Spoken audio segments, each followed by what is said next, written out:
ازيكم عاملين؟ يا رب ان شاء الله تكونوا بخير باذن الله. النهارده بقى نبدا اول يوم في الاسئله المهمه، وهتنزل تباعا كل يوم ان شاء الله فرقه. نبدا النهارده باسئله علم الاجرام والعقاب. مبدئيا حابه انوه عن فكره ان انا بقول الاسئله المهمه، مش معنى كده ان انا اخدها واسيب باقي المنهج، لا، معنى كده ان انا اكد عليها مره واثنين وثلاثه، وقبل ما ادخل الامتحان اشوفها تاني. تمام. طيب، بالنسبه لفرقه اولى عربي وانجليزي اجرام وعقاب، طبعا انا يعني لو انجليزي هيبقى المهم بس في الاجرام، العقاب عندهم اصلا دي الماده دي بالانجليزي. اولى حقوق طنط. طيب، اول سؤال في علم الاجرام تكلم عن مفهوم الجريمه. السؤال ده مهم جدا، هو مش بيجي مقالي ولكن بيجي MCQ.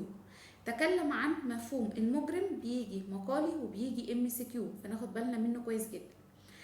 تكلم عن اساليب البحث الفرديه. تكلم عن نظريه لومبروزو. تكلم عن نظريه المخالطه الفارقه اللي هي ساذرلاند. تكلم عن نظريه التكوين الاجرامي. دول اهم 6 اسئله في الاجرام، وهقول تاني مش معنى ان دول اهم 6 اسئله يبقى سيب المنهج، لا، احنا بنجتهد. تمام.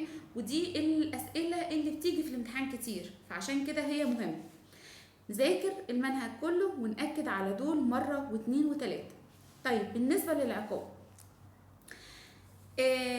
اولا كتاب العقاب ده السنة دي اول سنة ينزل، فمبدئيا هو احنا مش عارفين ايه المهم وايه اللي مش مهم، او الدكتور هيقرر فيهم ايه او هيلغي ايه، او هو بيحب يجيب ايه في الامتحانات، لان الكتاب ده اول سنة ينزل. ولكن على المستوى المهم كناحية قانونية، الاسئلة دي تكلم عن الجزاء الجنائي، تكلم عن مفهوم العقوبة، هام جدا، ده بيجي مقالي وMCQ. تكلم عن العقوبات السالبة للحرية، تكلم عن العقوبات المالية، تكلم عن التدابير الاحترازية، تكلم عن أنواع المؤسسات العقابية، تكلم عن الرعاية داخل المؤسسات العقابية. دول 7 أسئلة، وقلنا الإجرام 6 أسئلة.